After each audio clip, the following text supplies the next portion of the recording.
వెంటనే గోదావరి బంకచెర్లను ఆపండి, తెలంగాణ ప్రయోజనాలు కాపాడండి. ఆ రోజు ఇద్దరు ముఖ్యమంత్రులు నిర్ణయం తీసుకుంటే మరి ఈ రోజు దానికి విరుద్ధంగా మరి ఆ యొక్క పార్టీ నాయకులు మాట్లాడుతూ ఉంటే బనకచెర్ల భగభగమంటోంది. ఆంధ్రప్రదేశ్ ప్రభుత్వం అత్యంత ప్రతిష్టాత్మకంగా చేపట్టినటువంటి ఈ ప్రాజెక్టు గురించి రెండు తెలుగు రాష్ట్రాల్లో కొన్ని రోజులుగా తీవ్రమైనటువంటి చర్చ నడుస్తోంది. ఈ ప్రాజెక్టును శరవేగంగా ముందుకు తీసుకెళ్లేందుకు ఏపీ ప్రయత్నం చేస్తుంటే ఇంకోవైపు అంతే దీక్షగా ప్రాజెక్టును అడ్డుకోవడానికి తెలంగాణ పావులు కదుపుతోంది. కేంద్రం వద్ద ప్రతి అడుగు వ్యూహాత్మకంగా ఉండేలా చూసుకుంటూ చంద్రబాబు ముందుకు వెళుతుంటే తెలంగాణ కూడా అంతే గట్టిగా సమైక్యంగా దీనిని ఎదుర్కోవడానికి ముందుకొస్తుంది. ఇప్పుడు అన్ని పార్టీలు ఒకే గొంతు కలుపుతూ ప్రాజెక్టును వ్యతిరేకిస్తూ నినదిస్తున్నాయి. బనకచెర్ల భగభగలకు కారణం ఏంటన్నది ఒకసారి పరిశీలిద్దాం. నేను నగేష్ జీవి, వెల్కమ్ టు ఏబీపీ దేశం.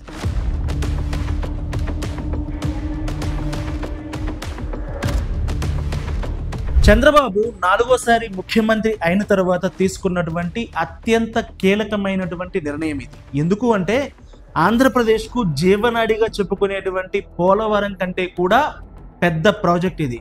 ఖర్చు పరంగా కానీ లేకుంటే ఎగ్జిక్యూషన్ పరంగా కానీ చాలా పెద్ద ప్రాజెక్టు బనకచెర్ల. ఒక్కసారి స్థూలంగా అంటే తెలంగాణ అభ్యంతరాలు తెలుసుకోవడానికి ముందు ఒక్కసారి అసలు ఈ ప్రాజెక్ట్ ఏంటనేది ఒకసారి స్థూలంగా పరిశీలిద్దాం. మొత్తం ఏకంగా 81,900 కోట్ల వ్యయంతో ఏపీ ఈ ప్రాజెక్టును ప్రతిపాదించింది. దీని ద్వారా 12.4 లక్షల హెక్టార్లకు నీరు అంటే దాదాపుగా 30 లక్షల ఎకరాలకు సాగునీరు, అలాగే చాలా గ్రామాలకు తాగునీరు అందించాలనేది ఈ ప్రాజెక్టు లక్ష్యం. మొత్తం ఈ ప్రాజెక్ట్ ఏంటంటే పోలవరం నుంచి బనకచెర్ల వరకు అనుసంధానం చేస్తారు. దీన్ని లింక్ ప్రాజెక్ట్ అంటారు. ఈ మొత్తం ఖర్చును కూడా అంచనా వేసింది ఏంటంటే దాదాపుగా 81,900 కోట్లు ఈ అనుసంధానం ప్రాజెక్టుకు ఖర్చు అవుతుంది. దీని ద్వారా ప్రతిరోజు దాదాపుగా అంటే వరద ఎక్కువగా ఉన్న రోజుల్లో ప్రతిరోజు దాదాపుగా 2 TMCల నీరు డిశ్చార్జ్ అవుతుంది. మొత్తం ప్రాజెక్టు చూసుకున్నట్లయితే 368 కిలోమీటర్ల వరకు ఓపెన్ కెనాల్స్ ఉంటాయి. ఓపెన్ కెనాల్స్ ద్వారా నీటిని తరలిస్తారు. అలాగే మెయిన్ టన్నెల్ 20 కిలోమీటర్ల వరకు పైగా ఉంటుంది. అలాగే సిద్ధాపురం వద్ద, రాయలసీమలోని సిద్ధాపురం వద్ద ట్విన్ టన్నెల్స్ ప్రతిపాదించారు. అదొక 6 కిలోమీటర్ల వరకు ఉంటుంది. 17 కిలోమీటర్లు పైప్ లైన్ ఉంటుంది. మొత్తం 3 దశల్లో ఈ ప్రాజెక్టు ఉంటుంది. పోలవరం నుంచి పవిత్ర సంగమం వరకు ఒక దశ, అలాగే అక్కడ నుంచి బొల్లాపల్లి వరకు, అక్కడ నుంచి బనకచెర్ల వరకు ఉంటుంది. మొత్తం ఈ ప్రాజెక్టులో 9 లిఫ్టులు వినియోగిస్తున్నారు. అలాగే దీనికి అయ్యేటువంటి విద్యుత్ కూడా చాలా ఎక్కువగానే ఉంటుంది. 3,377 మెగావాట్ల విద్యుత్ అవసరమవుతుంది. ఈ ప్రాజెక్టు కార్యరూపం దాల్చేందుకు 15,000కు పైగా ఎకరాల అటవీ భూమి కానీ, అలాగే మొత్తం 50,000 ఎకరాలకు పైగా భూమిని, అటవీ భూమితో కలిపి 50,000 ఎకరాల పైగా భూమిని సేకరించాల్సి ఉంటుంది. బొల్లాపల్లి వద్ద దీనికోసం పెద్ద రిజర్వాయర్ నిర్మించబోతున్నారు. దాదాపుగా 150 TMCల రిజర్వాయర్ నిర్మించబోతున్నారు. ఇదే ఈ ప్రాజెక్టులో అత్యంత కీలకమైనది. ఎందుకంటే బొల్లాపల్లి అనేది ఒక ఒక హాల్టింగ్ పాయింట్, ఒక భారీ రిజర్వాయర్. ఇక్కడ నుంచి నీటిని తరలిస్తారు. దీనికోసం 18 గ్రామాలను తరలించాల్సి ఉంటుంది. ఇది ఒక కీలకమైనటువంటి ఒక హాల్టింగ్ పాయింట్ అనుకోవచ్చు ఈ ప్రాజెక్టులో. ఇది ఈ ప్రాజెక్టు స్వరూపం. మొత్తం స్టెప్ బై స్టెప్ చూసుకున్నట్లయితే కనుక మొత్తం 3 సెగ్మెంట్లు ఉంటాయి. సెగ్మెంట్ 1 ఏంటంటే పోలవరం నుంచి ప్రకాశం బ్యారేజ్ వరకు, పోలవరం నుంచి పవిత్ర సంగమం వరకు ఇప్పుడు కాలువ ఉంది, పోలవరం కెనాల్ ఉంది, అలాగే తాటిపూడి వరద కాలువ అంటారు. దీని ద్వారా 175 కిలోమీటర్లు ఉన్నటువంటి ఈ వరద కాలువ ద్వారా 18,000 క్యూసెక్ల డిశ్చార్జ్తో నీటిని తరలిస్తారు. ఆ తర్వాత ఇది సెగ్మెంట్ 1, ఇదే కీలకం. దీనికి దాదాపుగా 13,800 కోట్లు ఖర్చు అవుతుంది. ఇక సెగ్మెంట్ 2 అంటే వైకుంఠపురం. అక్కడ పవిత్ర సంగమం దగ్గర ఒక రిజర్వాయర్ ఏర్పాటు చేసి అక్కడి నుంచి బొల్లాపల్లి రిజర్వాయర్కు 23,000 క్యూసెక్ల డిశ్చార్జ్తో నీటిని తరలిస్తారు. ఇందులో ఒక కీలకమైన విషయం ఏంటంటే కృష్ణా నదిపై యాక్విడెక్ట్ ద్వారా నీళ్లు వెళ్తాయి. అలాగే ఇక్కడ కెనాల్ కూడా మొత్తం 83 కిలోమీటర్లు ఉంటుంది. ఎందుకంటే కృష్ణా నదిని క్రాస్ చేసి గోదావరి నీళ్లు వెళ్లాల్సి ఉంటుంది. మొత్తం ఇందులో భాగంగా ఒక 12 కిలోమీటర్ల పైప్ లైన్ ఉంటుంది. ఎక్కువగా ఈ ప్రాజెక్టులో వాడేటువంటి విద్యుత్ మొత్తం కూడా ఎక్కడ ఎక్కువగా వినియోగిస్తారు. మొత్తం 3300 మెగావాట్లలో 2500 మెగావాట్ల వరకు ఇక్కడే విద్యుత్ వినియోగిస్తారు.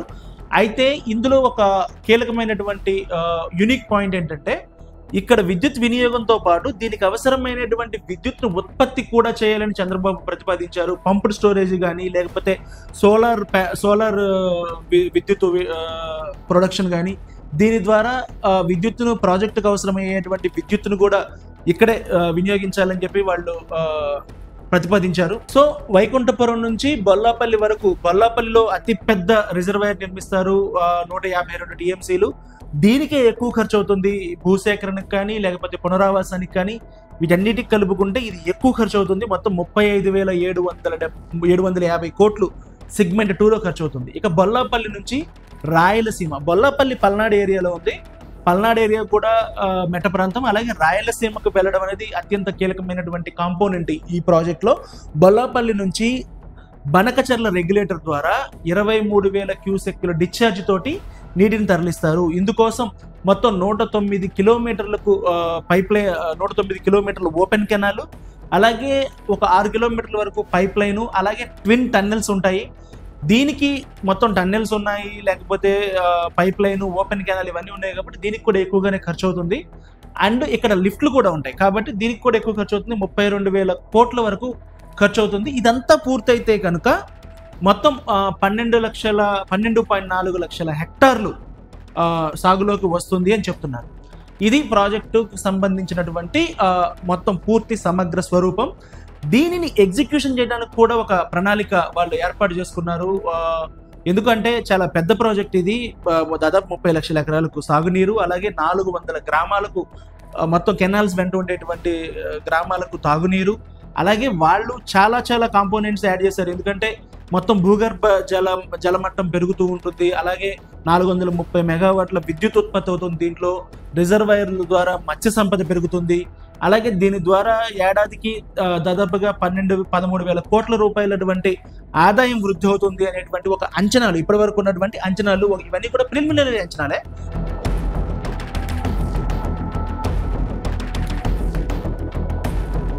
ఇది ప్రాజెక్టుకు సంబంధించినటువంటి ఒక ప్రపోజల్. అలాగే దీన్ని ఎలా ఎగ్జిక్యూట్ చేయాలనుకుంటున్నారంటే, దీనికోసం ఒక కార్పొరేషన్ ఏర్పాటు చేసి 50% నిధులను కేంద్రం భరించేలాగా ఒప్పించేందుకు ప్రయత్నాలు అయితే జరుగుతూ ఉన్నాయి. పోలవరం ఎలాగైతే పోలవరం అథారిటీ ఏర్పాటు చేశారో అలాగే దీనికోసం ఒక కార్పొరేషన్ ఏర్పాటు చేసి బయట నుంచి కూడా నిధులు సేకరించాలంటే కార్పొరేషన్ ఉండాలి. ఎలాగైతే తెలంగాణలో కాళేశ్వరంకి కార్పొరేషన్ ఏర్పాటు చేసి నిధులను సేకరించారో అదే పద్ధతిలో జలహారతి కార్పొరేషన్ అని ఒకటి ఏపీలో ఏర్పాటు చేస్తున్నారు. దాని కింద ఈ ప్రాజెక్టును చేపట్టేటువంటి అవకాశాలు ఉన్నాయి.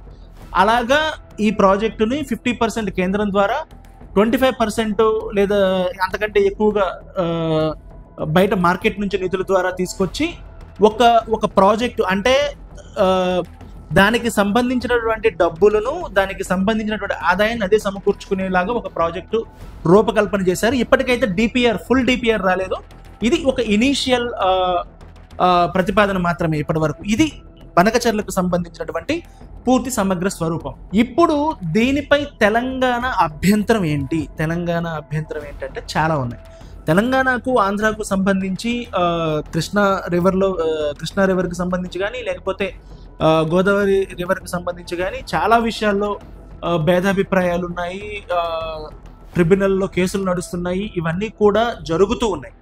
తెలంగాణకు సంబంధించిన ప్రధానమైనటువంటి అభ్యంతరాలు ఇందులో పార్టీల పరంగా కానీ, లేకపోతే విడివిడిగా కానీ, మొత్తం తెలంగాణ సమాజం పరంగా కానీ చూసుకున్నట్లయితే చాలా అభ్యంతరాలు కనిపిస్తున్నాయి. ఎందుకు అంటే అసలు తెలంగాణ రాష్ట్రం ఏర్పడిందే నీటి వాటాల విషయంలో తమకు అన్యాయం జరిగింది అని. తెలంగాణ ఒక నినాదం, తెలంగాణ 2014లో ఏర్పాటవడానికి ముందు జరిగినటువంటి పోరాటంలో నినాదమే నీళ్లు, నియామకాలు, నిధులు అనేటువంటిది. అందులో నీళ్లు అనేది ప్రధానమైనటువంటిది.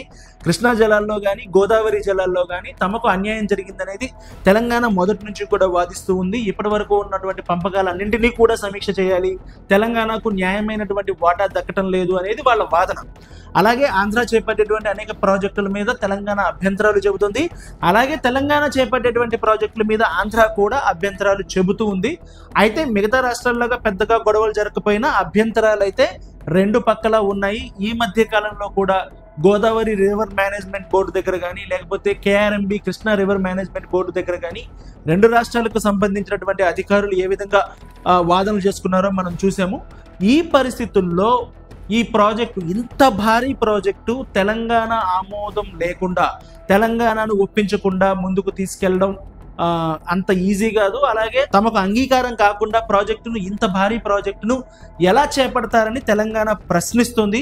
ముఖ్యంగా బీఆర్ఎస్ పార్టీ తరపు నుంచి హరీష్ రావు ఆయన ప్రశ్నలు వేస్తున్నారు. అలాగే తెలంగాణ ప్రభుత్వం నేరుగా అభ్యంతరాలు చెప్పకపోయినా కూడా కేంద్రానికి అయితే తమ అభ్యంతరాలను లేఖ రూపంలో తెలిపింది. ఎందుకు అంటే అనేక ఉల్లంఘనలు ఉన్నాయన్న అనుమానాలు ఉన్నాయి బనకచెర్లకు సంబంధించి. ఆంధ్రప్రదేశ్ ఏకపక్షంగా ముందుకు వెళుతోంది అని తెలంగాణ వాదిస్తుంది. స్థూలంగా అటు బీఆర్ఎస్ కానివ్వండి లేకపోతే ప్రభుత్వం కానీ చెప్తుంది ఏంటంటే, ఒకసారి ఈ ప్రాజెక్టుని 200 TMCలు తీసుకెళ్తామని ఆంధ్రప్రదేశ్ చెప్తోంది. హరీష్ రావు లాంటి వాళ్ళు అయితే ఏం చెప్తారంటే, దీన్ని భవిష్యత్తులో 400 TMCల వరకు గోదావరి జలాలను అక్రమంగా తరలించేలాగా, ఎందుకంటే ఆ ప్రాజెక్టు కెపాసిటీ ఎంత ఉంది, దాన్ని తీసుకువెళ్ళేటువంటి కెపాసిటీ ఎంత ఉంది, వాళ్ళు 400 TMCల వరకు తీసుకెళ్ళడానికి కూడా అవకాశం ఉంది అని చెప్తున్నారు. ఇంకొక ప్రధానమైనటువంటి ఎలిగేషన్ ఏంటంటే, అనుమతులు లేకుండా ఈ ప్రాజెక్టుని ప్రపోజ్ చేస్తున్నారు. ఎందుకంటే ఈ ప్రాజెక్టుకు అపెక్స్ కౌన్సిల్ కానీ లేదా Godavari river management board GRMB permission కానీ లేదా గోదావరి వివాద ట్రిబ్యునల్కు సంబంధించినటువంటి అనుమతులు లేవని, అలాగే ఆంధ్రప్రదేశ్ పునర్వ్యవస్థీకరణ చట్టం APRA 2014ను కూడా వీళ్ళు ఉల్లంఘిస్తున్నారు అనేటువంటి ఒక అభ్యంతరం వ్యక్తం చేస్తున్నారు.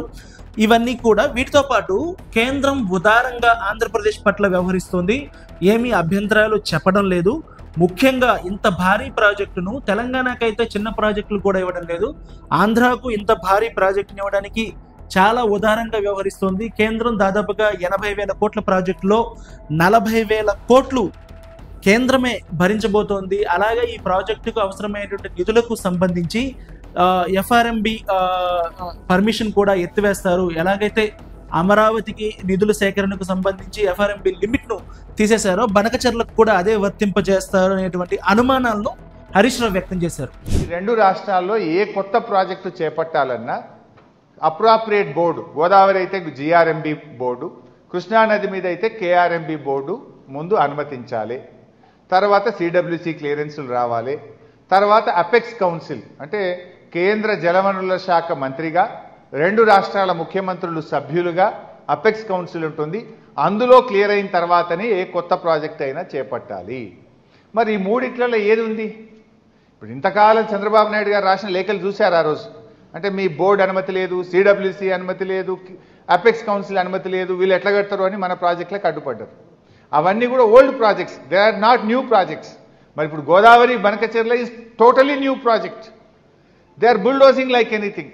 బీజేపీ సహకరిస్తుంది. ఆంధ్రప్రదేశ్ ఇప్పుడు ఈ నెలాఖరులో టెండర్లు పిలిచి ముందుకు పోయే ప్రయత్నం చేస్తూ ఉంది. అలాగే ఇంకా తెలంగాణకు సంబంధించి మిగిలిన వ్యవసాయ నిపుణులు, సాగునీటి రంగ నిపుణులు చెప్తున్నటువంటి అభ్యంతరాలు ఏంటంటే, అసలు వరద జలాల ఆధారంగా ప్రాజెక్టులు చేపట్టడం ఏంటి, ఇంత భారీ ప్రాజెక్టు చేపట్టడం ఏంటి, వరద జలాల ఆధారంగా ప్రాజెక్టు కట్టి ఇప్పుడు ప్రాజెక్టు ఉంది కాబట్టి మాకు నికర జలాలు కావాలి అని అడుగుతారు. ఇది భవిష్యత్తులో నికర జలాలను పొందడం కోసం చేస్తున్నటువంటి ఎత్తుగడ అనేది వాళ్ళు చెప్తున్నారు. ఇక తెలంగాణ రాష్ట్ర నీటిపారుదల శాఖ మంత్రి ఉత్తమ్ కుమార్ రెడ్డి కూడా దీనిపై కేంద్రానికి లేఖ రాశామని చెప్పారు. ఇప్పుడు 2-3 రోజులుగా దీనిపై తీవ్రమైనటువంటి చర్చ జరుగుతోంది కాబట్టి దీనికి సంబంధించి తెలంగాణ ప్రభుత్వం ఒక అడుగు ముందుకేసింది. బుధవారం అంటే ఇవాళ సాయంత్రం దీనిపై ఉత్తమ్ కుమార్ రెడ్డి ఒక ప్రజెంటేషన్ ఇవ్వబోతున్నారు. అన్ని పార్టీలను ఆహ్వానించారు, అన్ని పార్టీల ఎంపీలను దీనికి ఆహ్వానించారు. ముఖ్యంగా వాళ్ళు ఏం చెప్పబోతున్నారంటే, దీనిని ప్రజెంటేషన్ ఇవ్వడానికి ముందు ఉత్తమ్ కుమార్ రెడ్డి ఏం చెప్పారంటే, హరీష్ రావు చెప్పినవే, ఎందుకంటే 1980 నాటి GRMB ట్రిబ్యునల్ అవార్డును కానీ లేకపోతే APRA చట్టాన్ని కానీ లేకుంటే మిగిలినటువంటి గోదావరి రివర్ మేనేజ్మెంట్ బోర్డు అనుమతి కానీ అపెక్స్ కౌన్సిల్ కానీ అనుమతి లేకుండా ఈ ప్రాజెక్టును ఆంధ్రప్రదేశ్ ప్రభుత్వం ప్రతిపాదించింది అని తాను ఆల్రెడీ కేంద్రానికి లేఖ రాశానని చెప్పారు. ఆయన పోయిన జనవరిలోనే లేఖ రాశారు, ఆ విషయాన్నే చెప్పారు. అలాగే ఈ నెల అంటే జూన్ 13వ తేదీన రెండో లేఖ కూడా రాశామని చెప్పి ఉత్తమ్ కుమార్ రెడ్డి ఎంపీలకు అందించినటువంటి సమాచారం గురించి లేఖలో చెప్పారు. ఇంకో విషయం ఏంటంటే వెరీ రీసెంట్గా కేంద్ర జలశక్తి మంత్రి సిఆర్ పాటిల్ని కలిసినప్పుడు ముఖ్యమంత్రి రేవంత్ రెడ్డి తాను అంటే ఉత్తమ్ కుమార్ రెడ్డి ఇద్దరం కలిసి ఆంధ్రప్రదేశ్ చేపడుతున్నటువంటి బనకచెర్ల ప్రాజెక్టుపై కంప్లైంట్ ఇచ్చామని వాళ్ళు చాలా స్పష్టంగా చెప్పారు. తాము చెప్పిన ఇతర విషయాలతో పాటు ఇది కూడా ఒక ముఖ్యమైనటువంటి విషయం, ఈ విషయాన్ని ఆల్రెడీ కేంద్రం దృష్టికి తీసుకెళ్లామని చెప్పారు. అయితే మీన్వైల్ కేంద్రం తెలంగాణకు ఒక సమాచారం ఇచ్చింది. అదేంటంటే ఈ ప్రాజెక్టుకు సంబంధించినటువంటి డిపిఆర్ ఇంకా కేంద్రానికి రాలేదు. ఈ డిపిఆర్ రాలేదు కాబట్టి డిపిఆర్ ఖచ్చితంగా కూడా ప్రస్తుత మార్గదర్శకాలు అంటే రాష్ట్రానికి ఉండాల్సినటువంటి మార్గదర్శకాలు ఏంటి, ట్రిబ్యునల్స్ ఏమున్నాయి, అవార్డులు ఏమున్నాయి, అంతర్రాష్ట్ర జల వివాదాలను ఎలా అడ్రస్ చేయాలి, అలాగే ఏపీ తెలంగాణకు సంబంధించినటువంటి చట్టం ఏపీఆర్ఏ చట్టం రీఆర్గనైజేషన్ యాక్ట్ కానీ వీటన్నింటి ప్రకారమే ఉండేలాగా చర్యలు తీసుకుంటామని సిఆర్ పాటిల్ తనకు లేఖ రాసినట్లుగా ఉత్తమ్ కుమార్ రెడ్డి చెప్పారు. ఇప్పుడు మనం సినారియోను గమనిస్తే గనక తెలంగాణ ఈ విషయంలో ఒకటిగా అవుతున్నట్లుగా అంటే పార్టీలకు అతీతంగా ఒకటిగా ఉంటున్నట్లుగా అర్థమవుతూ ఉంది. ఎందుకంటే ప్రధానంగా దీనికి సంబంధించి అన్ని పార్టీలు కూడా ఇప్పుడు ఉత్తమ్ కుమార్ రెడ్డి లేఖ రాశారు. బీఆర్ఎస్కు ఎంపీలు లేకపోయినప్పటికీ రాజ్యసభ ఎంపీలు వాళ్ళకి లేఖ రాశారు. బీజేపీ ఎంపీలు పార్లమెంటు సభ్యులకు, ఎంఐఎం పార్లమెంటు సభ్యులకి వీళ్ళందరూ కలిసి సమావేశం కాబోతున్నారు. ఈ సమావేశం కూడా సీఎం అధ్యక్షతన ఉత్తమ్ కుమార్ రెడ్డి ఛాంబర్లో జరుగుతుంది. ఎంపీలందరూ కూడా అటెండ్ అవుతారు. కేంద్ర మంత్రులను పిలుస్తున్నారు. ఇక్కడ ఒక వ్యూహాన్ని అర్థం చేసుకోవాల్సింది ఏంటంటే ముఖ్యంగా చంద్రబాబు నాయుడు కేంద్రంలో భాగస్వామి, ఎన్డీఏ ప్రభుత్వంలో భాగస్వామి, ఆయనకు ఉన్నటువంటి లెవరేజ్ దాన్ని ఉపయోగించుకొని ఈ ప్రాజెక్టును ముందుకు తీసుకెళ్ళడానికి ప్రయత్నం చేస్తున్నారు. కాబట్టి అదే ప్రభుత్వంలోని ఎన్డీఏలో ఉన్నటువంటి లేదా బీజేపీలో ఉన్నటువంటి మంత్రుల్ని సమావేశానికి పిలవడం ద్వారా దీన్ని కౌంటర్ చేయాలి అనేటువంటి ఒక వ్యూహం కనిపిస్తూ ఉంది. ఎందుకంటే రేపు సీఎంతో పాటు గెస్ట్ ఆఫ్ ఆనర్లుగా బండి సంజయ్ అలాగే కేంద్ర మంత్రులు ఇద్దరు కూడా కేబినెట్ మినిస్టర్ కిషన్ రెడ్డి, బండి సంజయ్ కూడా గౌరవ అతిథులుగా హాజరవుతున్నారు. అలాగే ఎంపీలందరూ కూడా హాజరవుతున్నారు. దీని ద్వారా తెలంగాణ మొత్తం ఒకటే, మేము ఈ ప్రాజెక్టుని వ్యతిరేకిస్తున్నాము అనేటువంటి ఒక సమాచారాన్ని ఇవ్వడం. రెండవది దీన్ని పార్లమెంట్లో వ్యతిరేకించేటువంటి వ్యూహం. ఎందుకంటే ఇది కేంద్ర ప్రభుత్వానికి లేఖల ద్వారానో లేకపోతే ఇంకో రకంగానో చెప్తే అయ్యే పని కాదు. పార్లమెంటు వేదికగా దీన్ని అందరి పబ్లిక్లో పెడితే కనుక ఇది ఒక ఇష్యూ అవుతుంది అనేటువంటి ఒక వ్యూహంతో తెలంగాణ ముందుకు వెళ్తున్నట్లుగా అర్థమవుతూ ఉంది. కాబట్టి దీన్ని పార్లమెంట్లో చర్చించే వ్యూహంతోనే అన్ని పార్టీల ఎంపీలను దీనికోసం పిలుస్తున్నట్లుగా అర్థమవుతుంది. ఇది తెలంగాణ అనుసరిస్తున్నటువంటి వ్యూహం. అయితే ఈ విషయంలో ఆంధ్రప్రదేశ్ చాలా చాలా సామరస్యపూర్వకంగా వెళ్ళాలి అనేటువంటి దృష్టితో కనిపిస్తూ ఉంది. ఎందుకంటే ఈ ప్రాజెక్ట్ అనేది వాళ్ళకి ఎంత అవసరమో వాళ్ళకి తెలుసు. కాబట్టి చంద్రబాబు తీవ్రమైనటువంటి వ్యాఖ్యలు చేయకుండా, లేకపోతే ఆంధ్రప్రదేశ్కి సంబంధించిన ఎవరూ కూడా తీవ్రమైనటువంటి వ్యాఖ్యలు చేయడం లేదు. కేవలం ఈ ప్రాజెక్టు ద్వారా ఎలాంటి నష్టం జరగదు తెలంగాణకి అని చెప్పుకుంటూ వెళ్తున్నారు. అది ముందు ఎలా జరుగుతుందనే చూడాలి. ఎందుకంటే ఆంధ్రాకి తెలంగాణకు సంబంధించి ప్రాజెక్టుల విషయంలో కొంచెం తీవ్రమైనటువంటి పరిస్థితులే ఉన్నాయి. ఎందుకంటే నాగార్జున సాగర్ వద్ద రెండు రాష్ట్రాలకు సంబంధించినటువంటి బలగాలు బాహాబాహికి ఫైట్ చేసుకున్నటువంటి పరిస్థితులు కూడా చూసాము. అలాగే పోలవరంకు సంబంధించి ఇప్పటికీ తెలంగాణ అభ్యంతరాలు చెప్తూ వస్తుంది. ఇలాంటి పరిస్థితుల్లో ఇంకా కిందటి ప్రభుత్వం ఉన్నప్పుడు రాయలసీమ ఎత్తిపోతల పథకాన్ని జగన్మోహన్ రెడ్డి ప్రభుత్వం ప్రతిపాదించింది. దాదాపుగా బనకచెర్ల ఏ స్టేచర్లో ఉందో అదే స్టేచర్లో పెట్టారు. అప్పట్లో దీనిపై కూడా ఒక రాజకీయంగా ఇంటర్నల్గా కాంగ్రెస్కు బీఆర్ఎస్కు మధ్య అభిప్రాయ భేదాలు ఉన్నాయి. అది వేరే చర్చ. కానీ అప్పుడు కూడా రాయలసీమ ఎత్తిపోతల పథకాన్ని వ్యతిరేకిస్తున్నట్లుగా తెలంగాణ చెప్తుంది. కాబట్టి ఈ ప్రాజెక్టులను వ్యతిరేకించేటువంటి ఎత్తుగడలు లేకపోతే వ్యతిరేకించేటువంటి పరిస్థితులు ఉన్నాయి. కాబట్టి ముందు ఎలా ఉంటుందో తెలియదు. కానీ ప్రస్తుతానికైతే ఆంధ్రప్రదేశ్ ఈ విషయంలో సంయమనంగా సమాధానం ఇస్తుంది.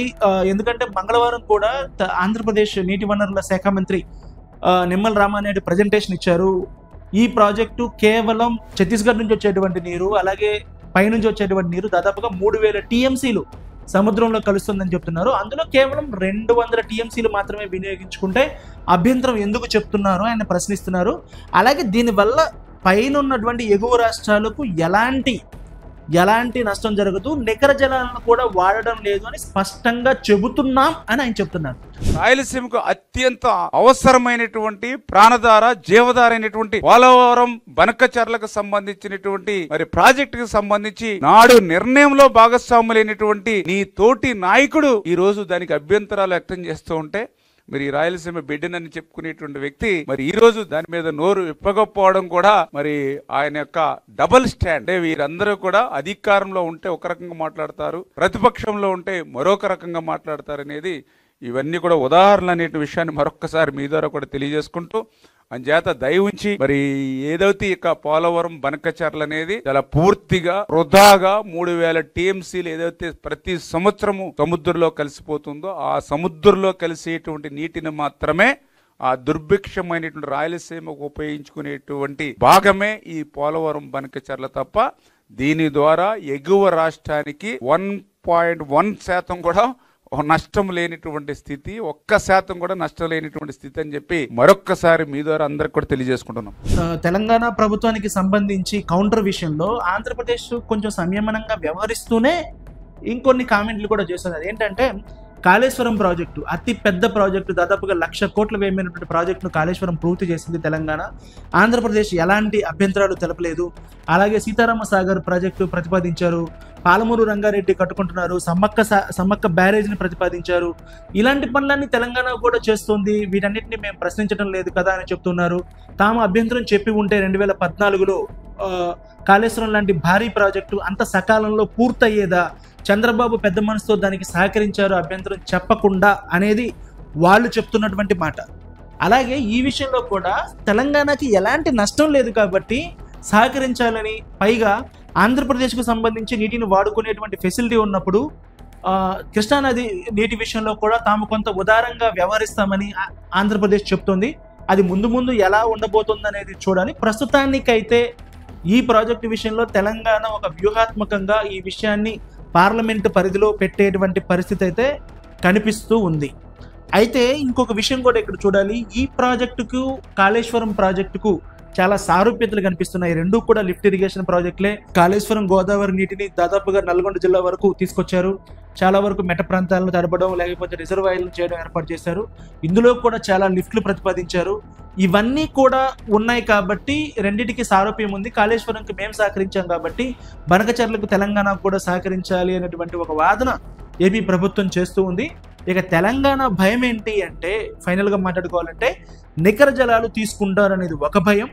కేంద్ర ప్రభుత్వం ఉదారంగా కాళేశ్వరంకి 1 పైసా సాయం చేయలేదు, తెలంగాణ ప్రాజెక్టులకు అనుమతులు అంటే సాయం చేయడం లేదు, తెలంగాణ ప్రాజెక్టులకు అనుమతులు రావడం లేదు, ఏపీ విషయంలో మాత్రం చాలా చూసి చూడనట్లుగా వ్యవహరిస్తున్నారు అనేటువంటి వాళ్ళ అభ్యంతరం.